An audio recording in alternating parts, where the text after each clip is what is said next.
কাশিয়াবান্নির বর্ডারের অবস্থা দেখুন, বাংলাদেশি লোক প্রচুর।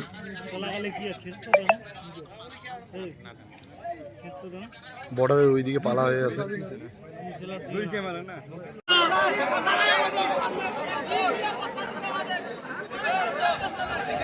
কিছু বলে লোক আসছে, ওদের ওখানে কি ঝামেলা আছে না আছে, এরা আমার ইন্ডিয়াতে ঢুকতেছে, আমাদের এখানে প্রশাসন এবং বিএসএফ তারা আছেই, আমরা ওদেরকে কেন ঢুকতে দেব? আমার এখানে একটা পশ্চিমবাংলা সারা ইন্ডিয়া আমরা শান্তিতে আছি। এরা এখন ও দেশে কী করছে না করছে, এখানে যে আমাদের হিন্দু মুসলমান আমরা ভাই ভাই আছি, আমাদের একটা সম্প্রদায় লাগার জন্য এরা একটা পলিসি, আমরা সেটা মানি না। যাক, এখন প্রশাসন আছে, বিএসএফ আছে, যারা সীমান্ত রক্ষী বাহিনী, এরা এখন কি করবে তাদের ব্যাপার। তাই এইটাই আমি এতটুকু আমি জানি, কিন্তু আমরা দেখলাম ওরা কাটাতার বেড়ার ওই দিকে আছে। কত লোকজন হবে?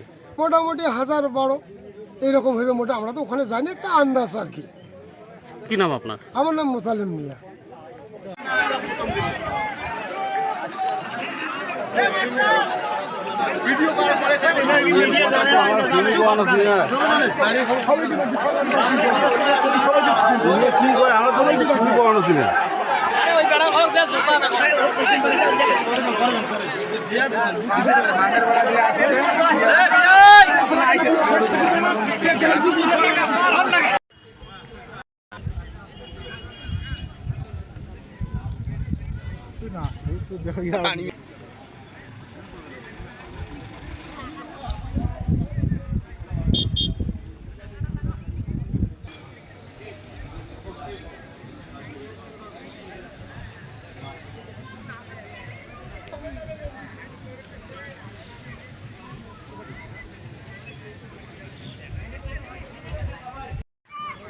পাঠাইছি তো, বক্তব্য পাঠাইছি, দুটো বক্তব্য পাঠাইছি, হ্যাঁ করতেছি।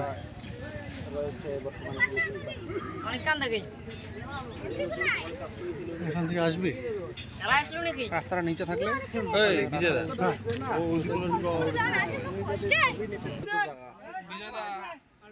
আরে ড্রোন আনো, ভাই তোরটা দিবা, শানুল সাবিও তোরটা দিবা।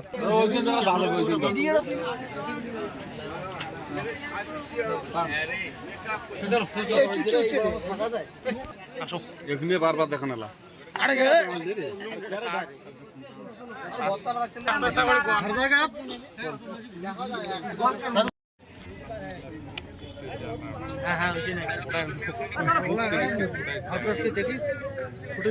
কাশিয়াবান্নির বর্ডারের অবস্থা দেখুন,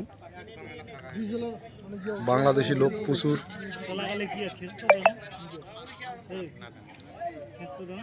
বর্ডারের ওইদিকে পালা হয়ে আছে।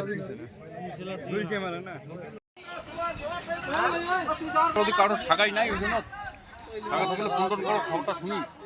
ওটাই তো সমস্যা, থাকাই নাই, ওটাই তো সমস্যা, থাকাই নেই। হ্যাঁ পাই গাড়ি পুলিশ জয় পুলিশ ওদিকে লেভেল বাংলাদেশের লোক।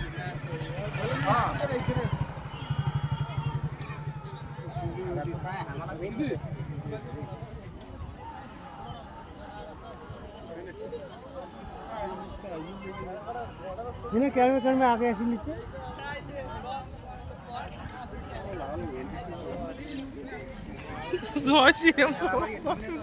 खींचे जाए ना जाए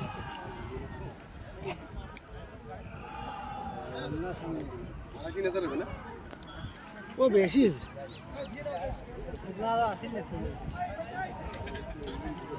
বিএসএফ করে আসতে আছে।